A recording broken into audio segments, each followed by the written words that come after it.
আসসালামু আলাইকুম। আজকে আমি আপনাদের সাথে শেয়ার করব কিভাবে গুঁড়া দুধ দিয়ে পারফেক্টলি রসমালাই তৈরি করা যায়।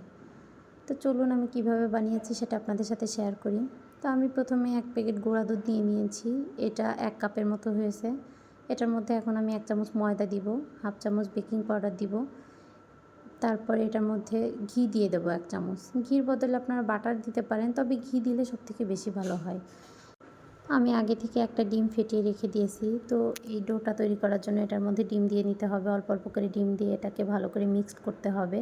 তো এটা ভালোভাবে মিক্সড করে নেওয়ার পরে এটাকে আমি একটু 5 মিনিটের জন্য রেস্টে দিয়ে রাখবো।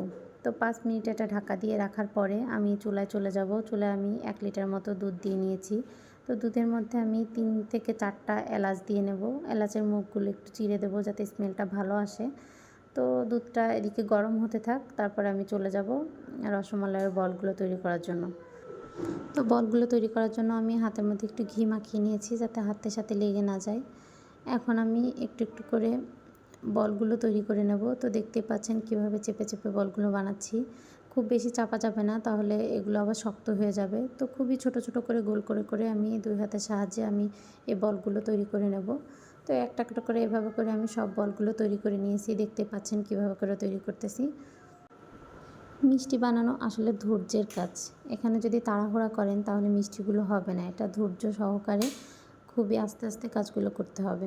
তো এ পর্যায়ে আমার সব মিষ্টিগুলো বানানো শেষ।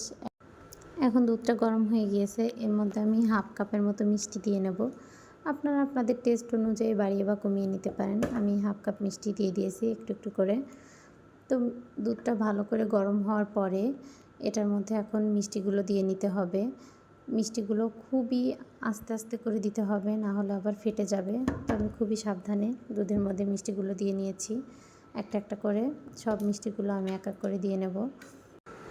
চুলার জাল কিন্তু মাঝারি আঁচেই রাখতে হবে। এটা বাড়ানো বা কমানো যাবে না, তাহলে কিন্তু মিষ্টিগুলো ভালো হবে না খেতে। তো আমি একটু চামচ দিয়ে আলতো করে নেড়ে নিয়ে এটা আমি ঢেকে দেব। তো যখন দেখবেন যে একটু বলক এসে দুধটা পড়ে যাওয়ার মতো হবে, তখন ঢাকনাটা একটু উঁচু করে দিতে হবে। তারপর আবার ঢেকে দিতে হবে।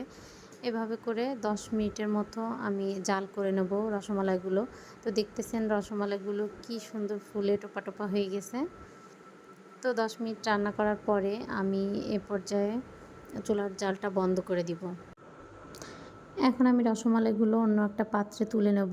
তো আমি এখানে সব রসমালাইগুলো তুলে নিচ্ছি। তো শুধু রসমালাই তুলতেছি না, এটার মধ্যে একটু দুধও তুলে নিচ্ছি আমি। তো সবগুলো রসমালাই তোলা হয়ে গেলে বাকি যে দুধটা থাকবে এটাকে আমি জাল করে একদম ঘন করে নেব রসটা তৈরি করার জন্য।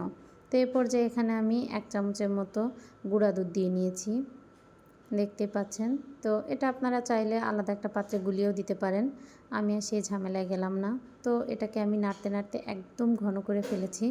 তো যখন একদম ঘন হয়ে যাবে এ পর্যায়ে আমি খুবই সাবধানের সাথে মিষ্টিগুলো আবার এই রসের মধ্যে দিয়ে দেবো। সবগুলো মিষ্টি দিয়ে দেওয়ার পরে এটাকে ঢাকা দিয়ে রাখতে হবে। মিষ্টিটা একদম ঠান্ডা হয়ে যাওয়া পর্যন্ত ঢাকনাটা খোলা যাবে না, ঢাকনা দিয়ে রেখে দিতে হবে। তো মিষ্টিটা ঠান্ডা হওয়ার পরে দেখতেই পাচ্ছেন মিষ্টিগুলো কত সুন্দর হয়েছে, একদম নরম তুলতুলে হয়েছে।